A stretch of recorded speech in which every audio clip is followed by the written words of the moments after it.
Welcome to this video on quad witching and the gamma cliff. We'll explore why the week after June expiration is critical, using a structure and seasonality playbook to understand the market's behavior.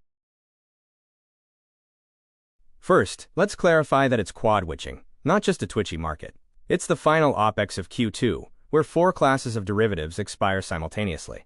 We'll examine the mechanics and history behind this reliable seasonal pattern.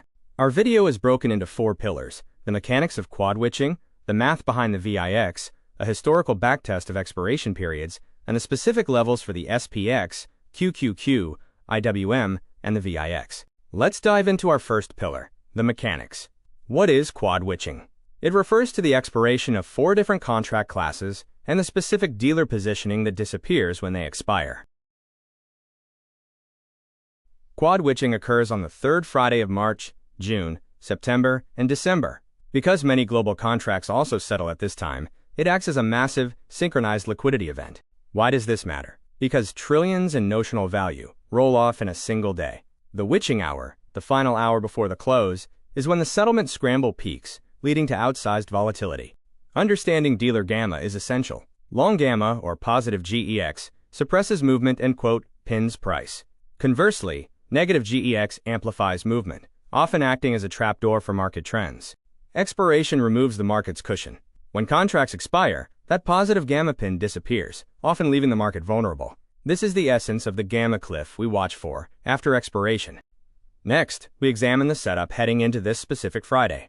Let's look at how the tape performed and what signals it provides for the following week. The SPX experienced a 130-point round trip, eventually finding support near 7,402.61. This level coincided with the 7,400 GEX shelf, proving that the market was reacting to significant positive gamma positioning. Regarding our gamma map, the 7,600 level has thinned out, while 7,500 has become a significant magnet and current ceiling. Meanwhile, 7,450 serves as resistance, and 7,400 remains our critical positive gamma floor.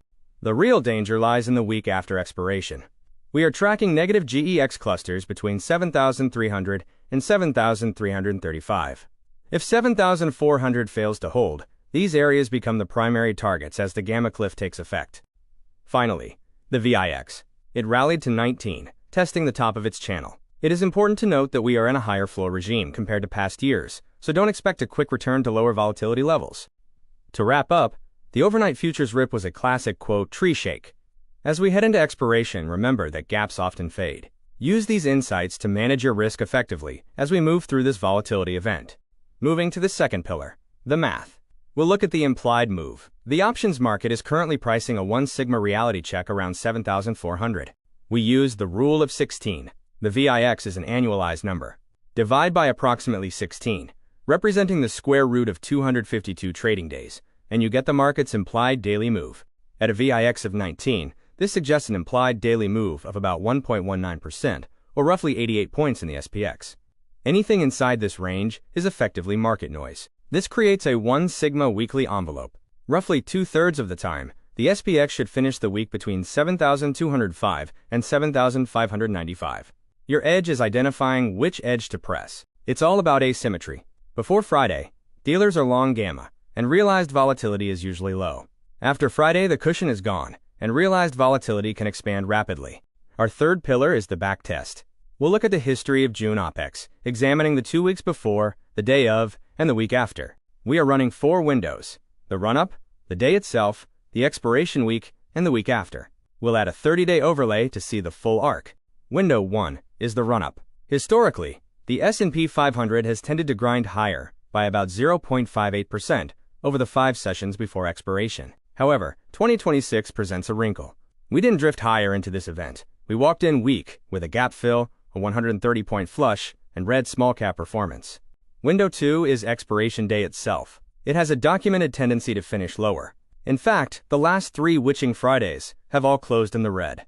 Window 3 is the witching week. It frequently underperforms, showing a negative average return and increased volatility in recent years. Window 4 is the week after, the one that bites. It is statistically the worst week in Q2, with the Dow closing lower in 26 of the last 30 years. When a witching week closes down, it compounds. In Q2, 10 of the last 12 down witching weeks were followed by further losses the following week. The mechanism is clear. The positive gamma pin breaks early, the cushion expires on Friday, and negative clusters amplify the move downward. Finally, the 30-day overlay suggests a potential bleed into late June, followed by a typical early July bounce. Use this context to plan your trades. This brings us to our story arc. The goal is to avoid getting trapped short into the turn. The path involves a drift, a red day of expiration, underperformance during the following week, and finally, a seasonal turn in early July. Here we stack our signals, where the math meets the calendar. The math suggests a 1 sigma band edge near 7,300, while the calendar warns us that this is historically the worst week of the quarter. Our scorecard summarizes the data. By layering historical tendencies against current volatility metrics, we create a clearer view of the probabilities for the coming week. This is the confluence, when the order flow and the calendar finally agree. Having two independent signals point toward the same outcome significantly increases our conviction. It's about having two keys for the same door. Our mechanical GEX read and our seasonal almanac data both align, pointing toward potential downside risk as expiration concludes. We weight our setups based on this agreement. If signals disagree, we scale down. When they agree, we recognize a higher conviction setup, allowing us to manage our risk accordingly.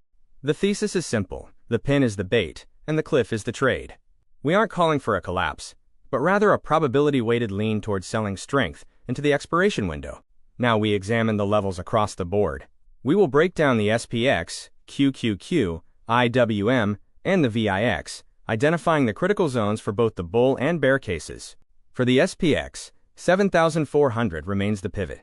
If we hold above 7,450, we look for 7,500. Below 7,400, the market targets the 7,300 to 7,335 cluster zone. For the QQQ, we are deeper into negative gamma. Our bull case requires reclaiming 730, while a break below 717 likely accelerates a retest of 700. Small caps serve as our tell. IWM is currently holding 290, but a loss of that level opens the door to 280. Watch this index closely for early signs of broader market stress. The VIX is currently balancing between 16 and 22. We are in a higher floor regime, meaning we should not assume a rapid return to the lows we've seen in the past. To summarize, here is your 5-rule playbook. Treat Friday as a pin day, don't chase gaps, respect the cliff, prepare for the bounce, and size your positions to the current regime. We approach our trades through 3 pillars: macro seasonality, fundamental dealer positioning, and technical levels. When these align, we have our edge. Thank you for watching.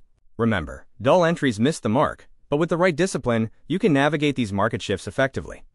Trade your own plan and manage your risk.